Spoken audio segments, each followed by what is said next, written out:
Hi, boys and girls. I'm your Peter Pan storyteller. And when you hear this sound, turn the page. Let's begin. Thundercats, Exodus.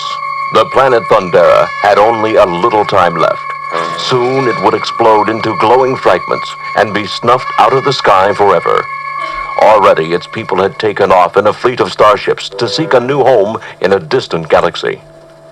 The leaders of these space pioneers were a special race of beings called Thundercats. With heavy hearts, they watched their doomed planet on the flagship's telescreen. "It's finished, Jaga," said the pilot. The chief nodded sadly. "Yes, any moment now, Panthro." "Shall I awaken Lion-O?" asked another of the group. No. Chitara objected. Why upset the child needlessly, Tigra? "Wake him. Ordered Jaga. If he is to rule, he must learn to take the bad with the good." Chitara went to the young prince's sleeping compartment and shook him gently. Lion-O. What? Oh, Chitara. I am sorry to wake you, but Jaga bids me bring you to him. Sure, okay. Knuckling sleep from his eyes, the boy arose from his bunk. His faithful attendant, Snarf, woke up too, snuffling and snorting. Hey, where are you going? Lion-O needs his sleep. He will have ample opportunity for sleep on this voyage. Chitara replied. For now, it is important that he join Jaga on the flight deck. What's up, Jaga? The boy asked when they reached the control room. "Come closer, Lion-O. Said the elderly chief. Watch the telescreen." The fiery ball on the screen exploded, rocking the ship. Whoa, what was that?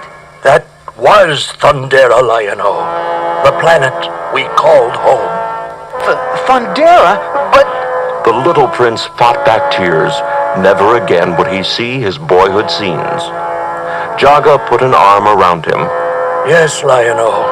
Thundera is gone, but the code of Thundera will live as long as you, as Lord of the Thundercats, carry it in your heart.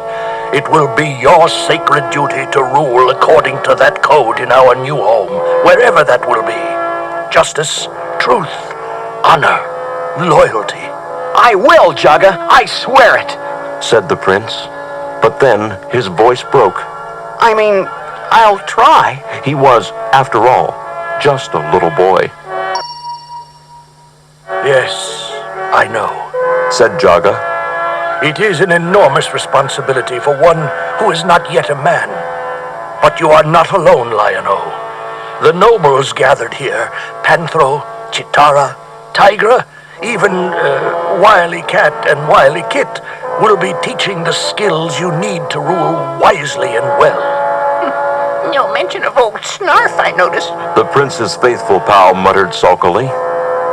Snarf, Snarf. "There is something else you must see, Lion-O. Said Jaga. The most important part of your heritage. He led the way into the sword chamber. This is the mystic sword of omens and the source of our powers, the Eye of Thundera." As Lion-O took it from its case, the sword began to glow. Its crossbar curled, forming two eye holes, and the sword seemed to grow larger and heavier until the boy could no longer hold it. It fell from his grasp with a clang. Jaga, Cried the prince. the sword is alive. Yes, But there are holes in the hilt, Jaga, and I don't see any eye. the Eye sleeps until needed, Lion-O. And these are not merely holes you see in the hilt. Looking through those magic apertures will give you sight beyond sight. Lion-O struggled to pick the sword up again. I can't lift it, Jaga. No, you have not the strength yet. But, The old chief broke off to say. Snarf, would you ask the other Thundercats to join us? Okay, Snarf, Snarf, Snarf. Jaga went on. But it will not be long before the sword feels natural in your hand. The other nobles came in. "You wish to see us, Jaga?" Yes. you will all have to learn new ways as well. We don't know what awaits the Thundercats in our new home, but these raiments and weapons will help protect you. Jaga opened a secret cabinet and handed out its contents. Chitara, Tiger, Panthro. Each one got a new costume and special weapon. Chitara was given a throwing stick, which, in a flash, could become as long as she wished. Tigra, a bolo whip that could curl like a steel spring around a foe's arm or leg. And Panthro received a strange, fearsome weapon consisting of 2 bars called nunchucks joined by a chain. Suddenly, the spaceship rocked as if from a missile exploding nearby. Jaga, we're being attacked! Cried Tigra. The old chief's first thought was for the prince's safety. Lion-O, remain in the sword chamber! He ordered. No! If there's to be fighting, then I should... Please do not argue. Snarf, look after him. Yep, you bet, Jaga. Snarf will keep Lion-O safe, don't worry. The other rushed back to the flight deck. Have you identified the enemy? Jaga asked Tigra. Yes, they're from the planet Thundera. Mutants! Gritted Panthro. Always those blasted mutants. Chitara was studying the enemy's markings. The ships bear the insignia of reptilians, jackalmen, monkeyians. Tigra was surprised. They're fighting together as allies? But they've always been at war among themselves, said Wily Cat. And his sister Wily Kit added. Yeah, they hate each other as much as we hate them. The Alliance is probably a last desperate attempt to seize the Eye of Thundera, said Jaga. Aboard the enemy command ship, the 3 mutant leaders watched as their raiders fired again and again at the peaceful Thunderian transports. Jackalman barked gleefully. A direct hit, Slive. Superb. Hissed the reptilian leader. The Thundercats had seen the ship behind them explode. We just lost one, Jaga. Panthro reported grimly. The old chief spoke into his mic. Flagship to convoy! Assume defensive formation! The enemy saw the transport craft obey Jaga's command. They're forming a circle, Chattered Monkeyin. A slim hope. Sneered Slive. We watched those ships loading via spy star transmission. They're so packed with Thunderian pilgrims and their possessions, they could carry little by way of armament. Attack! Ship after ship of the convoy was blasted out of the sky. The Thundercats looked on in helpless rage. We're losing them, Jaga. Said Panthro.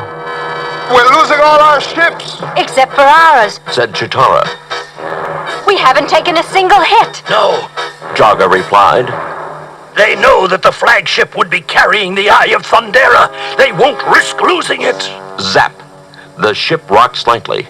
Then again, as the Thundercats heard another zap, and another. Grappling rays. Exclaimed Panthro. This meant that the mutants would soon try to board the Thundercats' flagship. As the enemy craft drew alongside, Slythe formed his reptilian warriors into a boarding party. We won't need you for this. He hissed at his allies. My reptilians and I can handle it. So that you can possess the Eye of Thundera for yourself, Slythe? Jackalman barked back sarcastically. No way! The other mutants crowded forward, and the boss Monkeyin blasted a hole in the Thundercat ship with his ray gun. A warning siren whooped. We've been breached. Said Panthro. Stand by to repel boarders, Cried Tigra, and the Thundercats leaped into action. Chitara moved so fast, she was just a blur. The enemy swordsmen tried in vain to cut her down. They couldn't even keep Tigra in sight. Now you don't see me. Now you do. He mocked, using his power of invisibility. His fists seemed to come smashing at the mutants out of nowhere. Panthro was a master of Thunderian martial arts. With his flips, chops, and kicks, he seemed to be everywhere at once, each move taking out another enemy fighter. Panthro roared with laughter. If you guys were as mean as you are ugly, then maybe you'd be trouble. Young Wily Cat and Wily Kit had their own way of repelling the attackers. Wily Cat used one of his powder pellets to blind them with a cloud of smoke.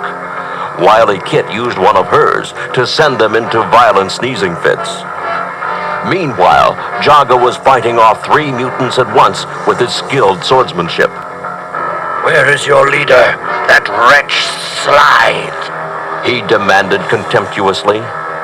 The reptilian was leading a frantic search for the precious eye. Nothing back there. Jacko-Man reported. Any luck at your end, Slithe? No. What's in there? He pushed open a door, It would help if I knew what the Eye of Thundera looks like. said the Jacko-Man. Have you ever seen it? He asked, following Slithe into the sword chamber. Yes, yes. And there it is, embedded in the hilt of the Sword of Omens. Lion-O gripped the sword bravely, but it was too heavy for him to lift. Snarf tried to snarl ferociously at the invaders. You'd better get right out of here or you'll have Snarf the Fierce to deal with. Snarf, snarf. Slithe chuckled. And what manner of laughable creature is this? Think I'm funny, do you? Snarf, snarf. Snarf, no! Cried Lion-O as his faithful old friend leapt at the reptilian's throat. The Jacko-Man triggered a net gun. Poor Snarf was caught and hurled across the room, but he staggered upright. Where are they? Let me at them. Snarf, snarf. All of them. Slithe ignored him, saying, Now, boy, give me the sword. Lion-O growled. You shall not have it while I live. That would suit me just fine. Slithe hissed. Barked Jacko-Man. The cub threatens us. He can hardly hold on to that sword, much less lift it. Now, boys and girls, turn the recording over. Lion-O knew they were right, but suddenly his whole body seemed to vibrate. A thrum of power came from the sword, growing louder and louder. The eye opened with a brilliant flash and terrifying roar. Next thing Lion-O knew, the sword was lifting in his hand. Its blade glowed with a fiery red light as it whirled around and around above the young prince's head. What's happening? Quavered Jacko-Man. Back! Get back! Warned Slithe. Panic seized them as the sword whirled ever closer. Hissing and yelping, they scrambled to the door.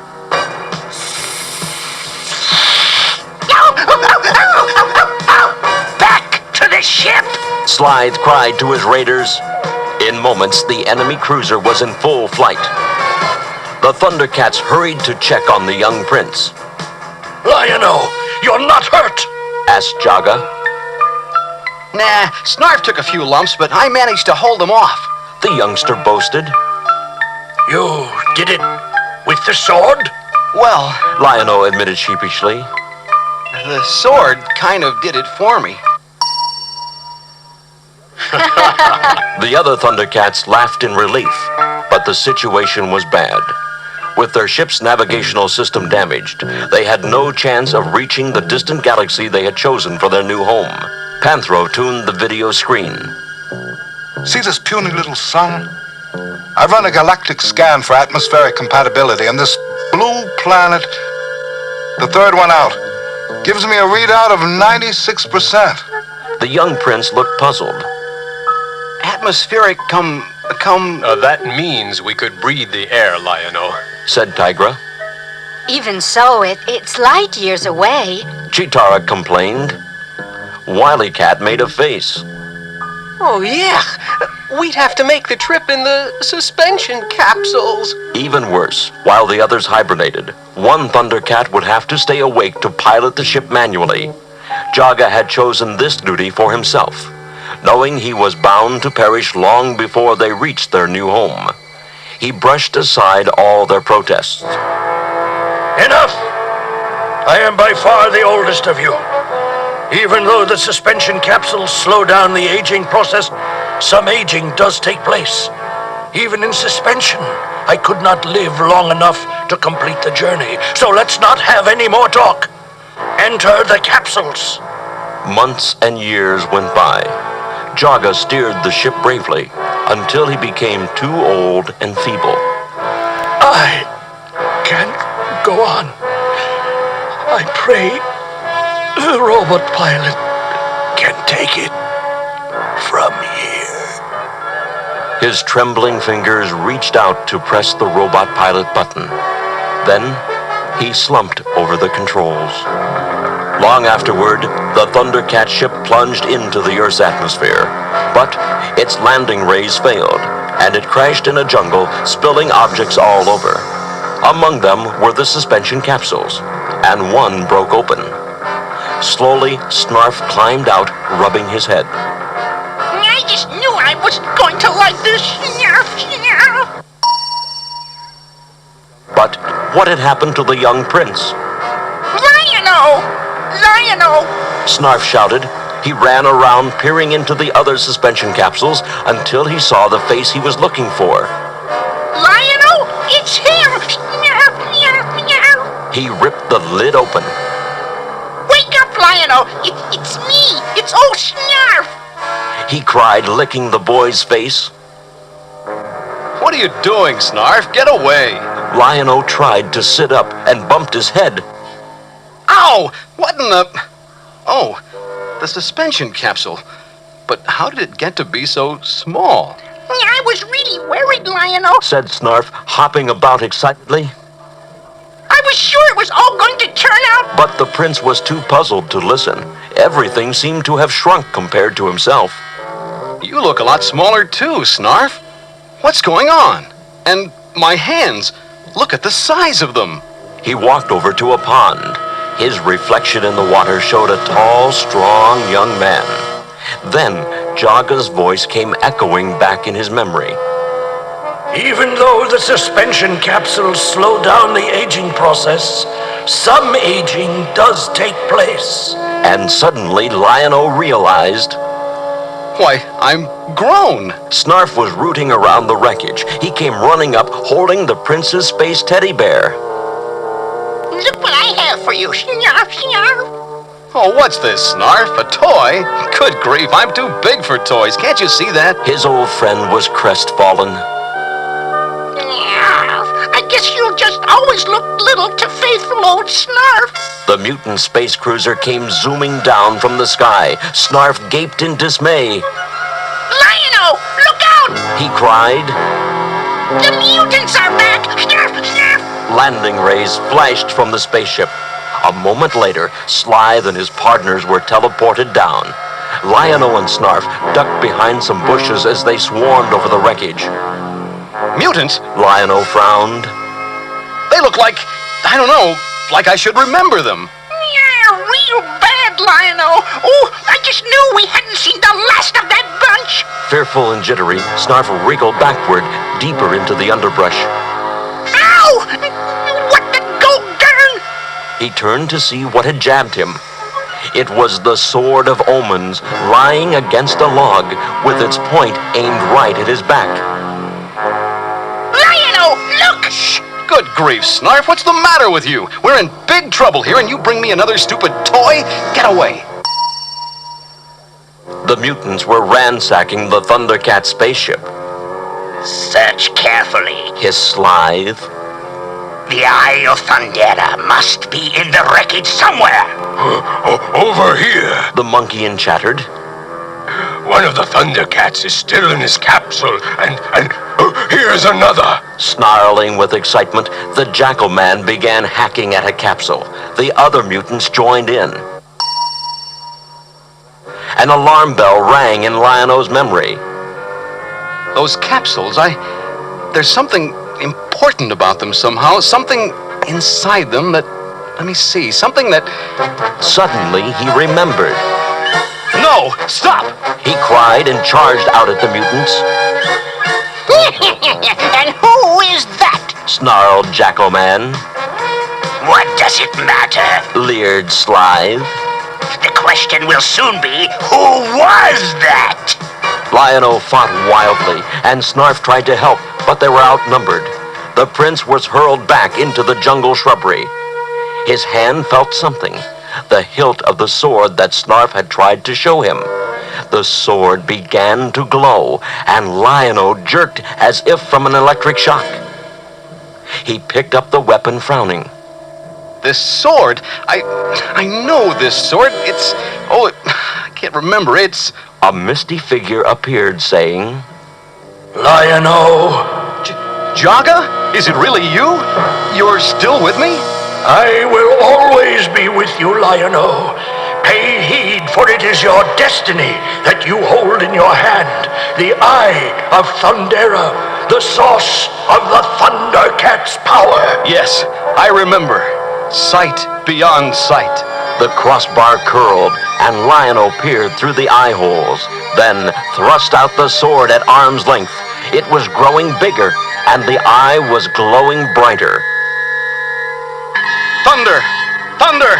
Thundercats! Cried the prince. A bolt of lightning shot up from the eye, and Lion-O roared. Ho! The sound awoke his companions. They flung off the lids of their capsules and sprang out ready to fight. The mutants quailed in fear. The Thundercats, they're loose. Chattered the Monkeyan. Chuckled Panthro, dealing blows right and left. We're gonna loosen your bones for you, too. The Thundercats drove the enemy back. Suddenly, Chitara saw a new figure join the fray, swinging his mighty sword. Tigra, look who's joined us. Well, grown some, hasn't he? The mutants fled in panic. Back! Hissed Slithe. Teleport yourselves back to the ships! But the Thundercats knew they had only gained a short breathing spell. The mutants will never rest until the eye of Thundera is in their clutches. Warned Panthro. That will never happen. I'll see to it. Bragged Lion-O. Get him! Joked Wily Cat. And Wily Cat giggled. One tiny skirmish, and he's suddenly a superhero. Panthro smiled tolerantly. Now. He did pretty good for his first time out. He did indeed. Said Tigra. And a fine figure of a Thundercat you've grown up to be, Lion-O. And so handsome, too. Chitara added. Snarf didn't do anything, of course. Just found the sword, that's all. Snarf. Panthro squared his shoulders. Now we'll have to go about seeing if we can survive in this place. We will survive and create a mighty new empire. Lion-O declared, plunging the Sword of Omens into Earth's soil. I, Lion-O, Lord of the Thundercats, proclaim it. Then, as the others laughed and clapped him on the back. With your help, of course.